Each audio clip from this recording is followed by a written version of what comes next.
नमस्कार, मी संकेत आवटे। हा व्हिडिओ प्रत्येकासाठी खूप जास्त इम्पॉर्टंट असणार आहे। आज जर तुम्ही खूप जास्त कर्जामध्ये बुडालेले असला, प्रचंड कर्जाचा त्रास होत असला, तर त्या कर्जाला कसं मॅनेज करायचं असतं याबद्दल एक डिटेल व्हिडिओ आता मी बनवत आहे। आणि याच्या मागे रिझन हा आहे की आमचे कस्टमर ज्यांचं नाव मी बिलकुल आता घेणार नाहीये ना, त्यांना त्यांची आयडेंटिटी डिस्क्लोज करायची आहे, पण त्यांच्या एका गट्सला मानायला पाहिजे। त्यांनी स्वतःहून मला अप्रोच केले आणि म्हणाले की सर, तुम्ही प्लीज या विषयावर एक व्हिडिओ बनवा। नो डाऊट माझ्या सगळ्या डिटेल तुम्ही शेअर करू शकता, फक्त पर्सनल इन्फॉर्मेशन नको आणि माझा चेहरा न दाखवला तर उत्तम होईल। आणि त्या सगळ्या गोष्टी त्यांच्या प्रायव्हसीचा रिस्पेक्ट करून आम्ही हा व्हिडिओ बनवतोय। आणि या माध्यमातून फायनान्शियल प्लॅनिंग कसं करायचं असतं, प्रॉपर डिसिप्लिन्ड इन्व्हेस्टमेंट कशी करायची असते याबद्दल चर्चा करणार आहोत। जवळपास 1 तास आम्ही झूमवर चर्चा केलेली होती। आता फक्त एका छोट्याशा व्हिडिओच्या माध्यमातून मी हा सब्जेक्ट तुमच्यासमोर मांडतोय। आणि तुम्ही सुद्धा जर खरंच कर्जामध्ये अडकला असाल तर इमोशनल डिसिजन कसे थोडेसे बाजूला ठेवायचे आणि सगळ्यात इम्पॉर्टंट गोष्ट फायनान्शियल प्लॅनिंग कसं करायचं हे आपण बघणार आहोत। तर यांच्या इन्व्हेस्टमेंट्स आणि यांचे लोन कसे आहेत याच्याबद्दल थोडीशी आपण माहिती घेऊयात। तर डायरेक्ट मी कट टू त्या गोष्टींकडे जातोय जे त्यांनी माझ्यासोबत शेअर केलेलं होतं। हां सर, तर मी माझ्या ॲसेट्स सांगतोय। मी इकडे पुण्यामध्ये राहतोय, तर गावाकडे सर आम्ही एक घर बांधलेलं आहे। आमच्या घरचे थोडंसं सेव्हिंग होतं आणि त्यामुळे लोन वगैरे करायची काही गरज पडलेली नाही, तर गावाकडे एक घर आहे। मी इकडे पुण्यामध्ये राहतोय, तर माझ्यासाठी मी एक फ्लॅट घेतलेला होता 10 वर्षापूर्वी जेव्हा मी इकडे आलो त्याचवेळी। मला तो त्यावेळी सर 30 लाखांना भेटलेला होता। त्याचे 10 वर्षाचे EMI मी पे केलेले आहेत। आता त्याचे एक 10 वर्षांची EMI बाकी आहे। सर, मी एक कार घ्यायचं पण स्वप्न बघितलेलं होतं, तर ती कार पण मी रिसेंटली घेतलेली होती। 8 लाखांची कार घेतलेली होती, 16,700च्या आसपास, म्हणजे एक 17,000 पकडून चालूयात आपण, एक 17,000 त्याचा EMI जातोय। त्याचबरोबर सर काय झालं होतं की मध्यंतरी एक माझ्यावरती थोडीशी इमर्जन्सी आलेली होती, तुम्हाला जसं मी बोललो होतो तसं, आणि त्याच्यासाठी मग पैशांची मला गरज होती। मग पैसे कुठून उभा करायचे वगैरे प्लॅन चालू होता। मग इन्व्हेस्टमेंट्स तर होत्या, पण इन्व्हेस्टमेंट खूप चांगला परफॉर्म करत होत्या, म्हणून मला वाटलं की थोड्याच काळासाठी वगैरे लागतील हे पैसे। तर माझ्याकडे एक ओळखीतले व्यक्ती होते जे बिझनेसमॅन आहेत, तर त्यांच्याकडून मी थोडंसं, आपण त्याला हात उसणं म्हणू शकतो, तर त्यांच्याकडून मी तेवढे पेमेंट घेतलेलं होतं। तर पण ते थोडंसं प्रोफेशनल असल्यामुळे त्यांना पण मला एक 2% प्रमाणे मॅनेज करावं लागलं, तर त्यांना एक 2% प्रमाणे त्यांचे पण मी पे करतोय।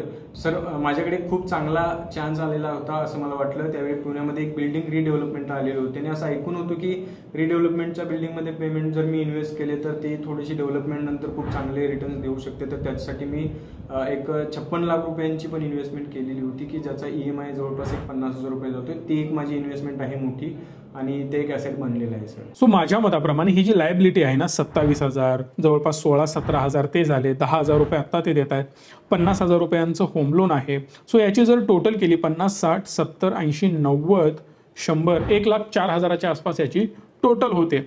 आता इम्पॉर्टंट गोष्ट हीच आहे की पहिलं लोन, इम्पॉर्टंट लोन, प्रत्येक महिन्याला 2% प्रमाणे आपण व्याज देतोय। हो, सावकारी कर्ज काढल्यासारखा हा प्रकार झालेला आहे।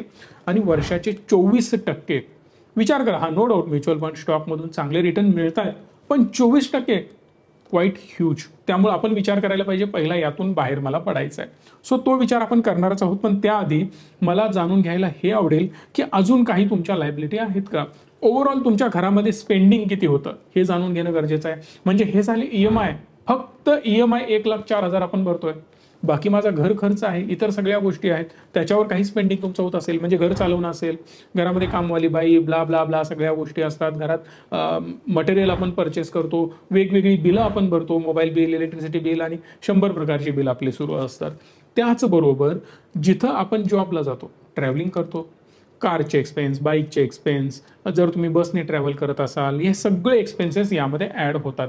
एवढे सगळे एक्सपेन्सेस आणि याची अमाऊंट काय होते, एक रफ व्हॅल्यू मला हवी आहे की तुम्ही टोटल किती स्पेंड करता या सगळ्या गोष्टींसाठी। हां सर, मग ह्या सगळ्या अशा पद्धतीच्या ज्या गोष्टी आहेत त्या सगळ्या माझ्या एक्सपेन्सेसमध्ये येतात, ज्यात की नाही म्हणलात तर एक 35,000च्या आसपासचा माझा एक्सपेन्स होतो तो सगळा टोटल जर आपण पकडला तर। ज्यामध्ये तुम्हाला बोललो तसं की काही वेळा तो 30,000, 28,000 पण असतो आणि काही वेळा तो 40-42, पण याच्यापेक्षा काही जास्त जात नाही सर। त्यामुळे तो एक 35,000 आपण पकडू शकतो सर, काय अडचण नाही आहे। हो, या सगळ्या गोष्टींचा अंदाज घेतल्यानंतर एक टोटल तुम्ही जर केली तर तुम्हाला कळेल 1,04,000 ते झाले आणि वरचे 35,000 म्हणजेच अप्रॉक्सिमेटली 1,39,000 रुपये वगैरे होतात.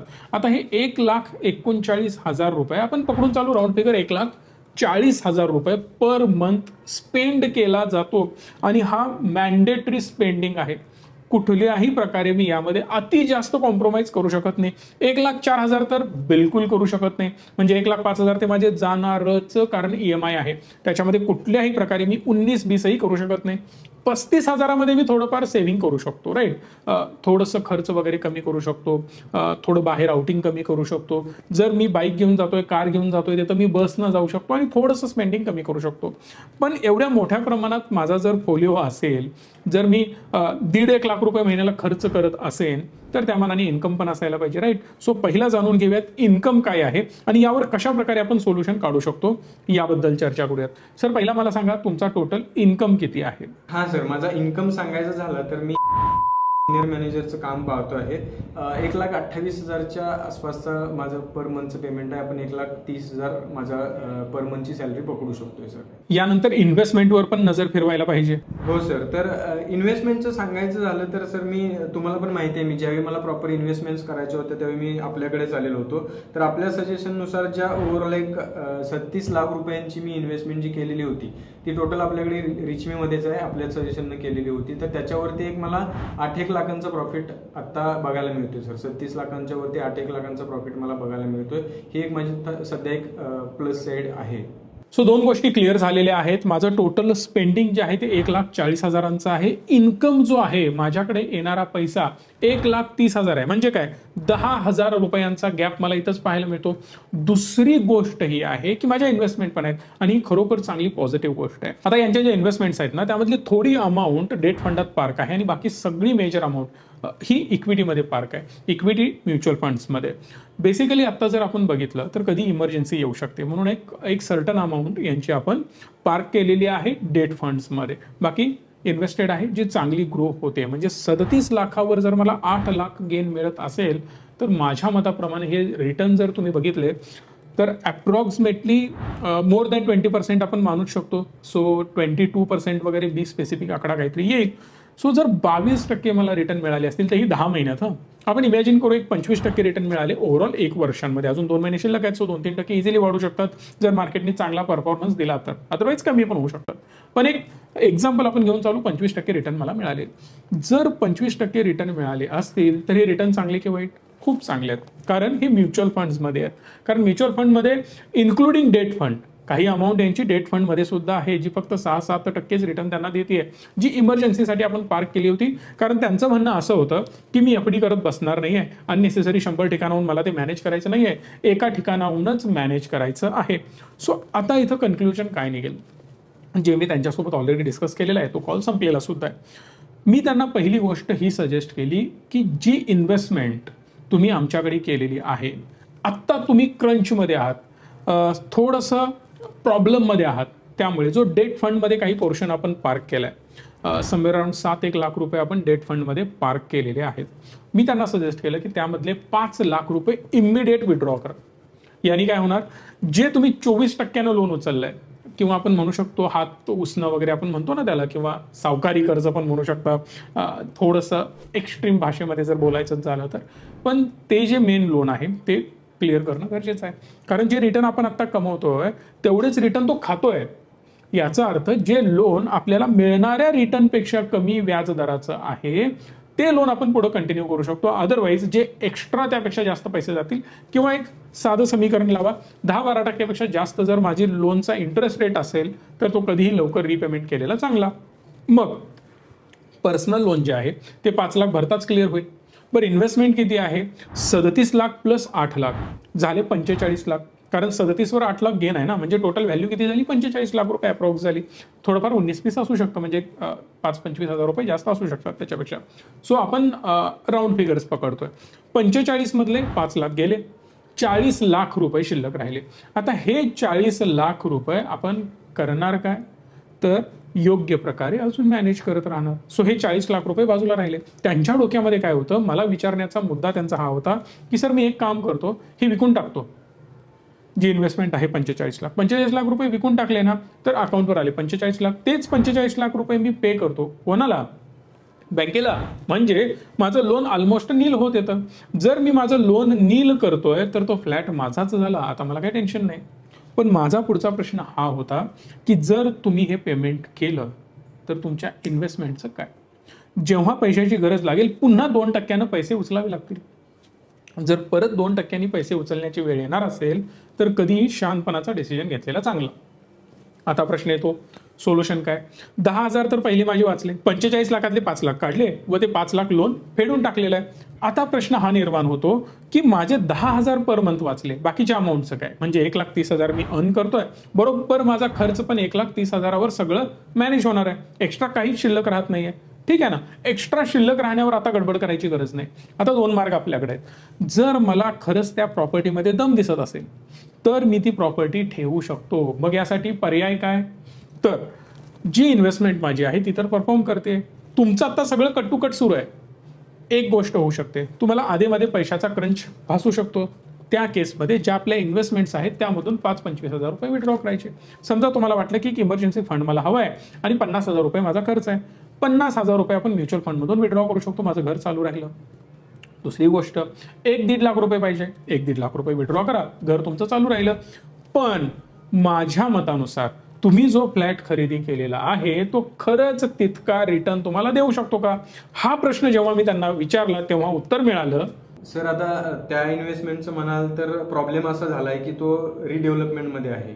मला वाटलं होतं की ही प्रोसेस थोडीशी लगेच होईल आणि एखाद्या वर्षात मी त्यातून एक चांगलं प्रॉफिट घेऊन बाहेर पडेल. कारण की जनरली म्हणजे अशी माहिती होती की 3-4 महिन्यांमध्ये सगळ्या डॉक्युमेंट्स वगैरे बाकीच्या गोष्टी पूर्ण होतात आणि त्याच्यानंतर त्या एखाद्या वर्षामध्ये अपार्टमेंट वगैरे उभी राहते आणि त्याच्यानंतर मग तो आपण कोणाला तरी सेल करू किंवा एखादा चांगला बाहेर भेटला तर अर्ली स्टेजमध्ये एखाद्याला मी तो विकू शकलो तरी त्यातून मला खूप चांगलं प्रॉफिट येईल, असं थोडंसं वातावरण सर सगळं पहिला पॉझिटिव्ह होतं आणि त्याच्या अनुषंगानेच मी तो प्लॅन केलेला होता सर. पण मला सांगा, हा आत्ता सध्या तुम्ही जे इमॅजिन केलं होतं त्या स्पीडनी जातोय का? खरंच याची रिडेव्हलपमेंट लगेच होणार आहे का? बरं, रिडेव्हलपमेंट झाली तर तुम्ही जे एक्सपेक्ट करताय की मला एक्सपोनेन्शियल रिटर्न मिळणार ते तुम्हाला मिळणार आहेत का? आणि महत्वाची अजून एक गोष्ट मला सांगा, तुम्ही याच्यावर स्टॅम्प ड्युटी किती पे केलेली आहे? हां, त्यामध्ये जर सर स्पेंडिंग बघितलं तर मला असं आता वाटतं की जेवढे मला त्यातून रिटर्न मिळायला हवे होते तेवढे तरी काही मिळतील असे वाटत नाहीये. कारण परिस्थिती अशी आहे सर की त्या अपार्टमेंटमध्ये राहणारे लोक त्या डेव्हलपरला खूप जास्त विरोध करायला लागलेले आहेत. बऱ्याच जणांचा त्या डेव्हलपरला विरोध आहे. बरेच जण असं म्हणतात की आमचा दुसरा डेव्हलपर आणू, कोण दुसरा आणते कोण तिसरा आणते, असे त्यांच्यात त्यांचे वाद सुरू आहेत सर. काय गोष्टी व्यवस्थित होत नाही आहेत आणि या सगळ्यामध्ये हे काम सर रखडायला लागले. मला वाटत नाही की हे बऱ्याच काळात होईल म्हणून, तरी सुद्धा अंदाज असा आहे की 1-2 वर्षांमध्ये तरी ते व्हायला पाहिजे आणि देवकृपेने जर ते झालं व्यवस्थित त्या काळात तरी तो विकला गेला माझ्या अपेक्षेप्रमाणे तर एक 70 लाखांची तरी रक्कम यायला हवी सर त्यातून. आणि जरी 70 लाख आले तर त्यावरती जी स्टॅम्प ड्युटी मी पे केलेली आहे, मध्ये ब्रोकर होता, ब्रोकरचे 2% ठरलेले होते, या सगळ्या बऱ्याच गोष्टींमध्ये मी सर त्यावेळी त्या सगळ्या गोष्टी पॉझिटिव्ह असल्यामुळे 6 लाखांच्या आसपासचे तरी मी पेमेंट त्यामध्ये इन्व्हेस्ट केलेलं आहे सर, तिकडे पे केलेलं आहे मी ऑलरेडी सर. कॅल्क्युलेशन जर आपण बघितलं तर क्लिअरली तुम्हाला कळेल की 56 लाखाचं लोन तर केलेलं आहे. टोटल फ्लॅट त्यांनी 60 लाखाला बाय केला होता, वरचे 4 लाख खिशातून घातले, 56 लाख रुपये लोन झालं. आता 6 लाख रुपये स्टॅम्प ड्युटी आणि बाकी सगळे चार्जेस मिळून पण त्यांनी खर्च केलेला आहे, याचा अर्थ 66 लाख रुपये खर्च झाला. आता यांच्याच म्हणण्याप्रमाणे जरी 70 लाख रुपये मिळाले तर ते 2 वर्षांनी मिळाले, म्हणजे जे माझं प्रॉफिट असेल ते असेल 4 लाख रुपयांचं. म्हणजे प्रत्येक वर्षाला मी 2 लाख रुपये कमवतोय. आता विचार करा, जर मला 10% जरी रिटर्न मिळाले 66 लाखावर तरी सुद्धा 6,60,000 रुपये होतात. म्हणजे जवळपास 7 लाख रुपये मी कमवतोय प्रत्येक वर्षाला. आणि इथं मी किती कमवले इन्व्हेस्टमेंट करून? 2 लाख रुपये. सो पहिल्यांदा काय वाटतं की 56 लाखाच्या लोनवरच बरेच लोक कॅल्क्युलेट करतात, अरे 56चे 70 झाले. नाही ना, तुम्ही खिशातून 4 लाख घातले. बरं, ते जरी घातले तर वर मला 10 लाख मिळाले. असंही काही लोक विचार करतात की 60 लाखाचा फ्लॅट घेतला 10 लाख मिळाले. अहो पण ती जी वेळ गेलेली आहे त्याचं काय? तुम्ही जे 2 वर्ष पैसे अडकून ठेवले त्याचं काय? बरं, स्टॅम्प ड्युटी भरली ते पण ते विसरलेले असतात. मनस्ताप, त्रास, हे सगळं करण्यासाठी केलेली धावपळ, ही सगळी लफडी, यामुळे आपलं मानसिक संतुलन बिघडायची वेळ येते. बरं, त्याला मेंटेन ठेवावं लागतं. बरेच लोक नवीन फ्लॅट घेतात, सर विचार करा, जेव्हा आपण नवीन फ्लॅट घेतो ना, तोच रेट जुन्या फ्लॅटचा कधीही नसतो. तुम्ही जर 10,000 रुपये पर स्क्वेअर फूट नाही एखादा फ्लॅट घेता, एक उदाहरण देतोय, नवीन फ्लॅटचा रेट 10,000 आहे, पण जी प्रॉपर्टी 10 वर्ष 12 वर्ष 15 वर्ष 20 वर्ष जुनी असते त्याचा रेट 10,000 पर स्क्वेअर फूट कधीच नसतो. तो रेट कदाचित असतो 7,000. म्हणजे तुम्हाला 20 30 40 50% स्वस्त प्रॉपर्टीज द्याव्या लागतात. मी म्हणतोय म्हणून नव्हे, सिम्पली ऑनलाईन प्लॅटफॉर्म आहेत तुमच्याकडे, क्विकर, OLX वगैरे, यावर बरेच फ्लॅट द्यायचे असतात. एकदा रेट तुमच्या एरियातले नवीन फ्लॅटचे काय आहेत जाणून घ्या. टोटल 1,000 स्क्वेअर फूटचा फ्लॅट मला टोटल सगळं मिळून कितीला पडणार आहे आणि हा जुना फ्लॅट मला कितीला पडणार आहे, एकदा चौकशी करून बघा, तुम्हाला सगळ्या गोष्टी क्लिअर होतील. सो यांना मी सजेस्ट हेच केलं की पहिली गोष्ट तो फ्लॅट तुम्हाला सेल आउट करावा लागेल. आणि यावर त्यांनी उत्तर पण दिलं, सर मी प्रयत्न करतोय पण जात नाही, कस्टमर मिळत नाहीये. म्हणजे काय, चुकीच्या प्रॉपर्टीमध्ये तुम्ही फसलात, तुमची एक्सपर्टीज नसताना तुम्ही त्यामध्ये अडकलात. आता कट्टाकुट्टी खर्च तर माझा सगळा सुरू आहे, कट्टाकुट्टी नव्हे कट्टाकट्टी खर्च सुरू आहे. त्यामुळं भविष्यात अशी काही मेजर अडचण येणार नाही. आलीच तरी 40 लाख रुपये माझ्या पाठीशी आहेत, सो दॅट माझ्याकडे रनवे तर खूप मोठा आहे, काहीच प्रॉब्लेम नाहीये. इथून पुढे जसं जसं मी पुढे जाणार तसं तसं मी त्याला सेल आउट करण्याचा प्लॅन करेन आणि एकदा का तो सेल झाला मी त्यातनं बाहेर पडेन. हे सिंपल लॉजिक तुम्ही आता लक्षात ठेवायचं आहे.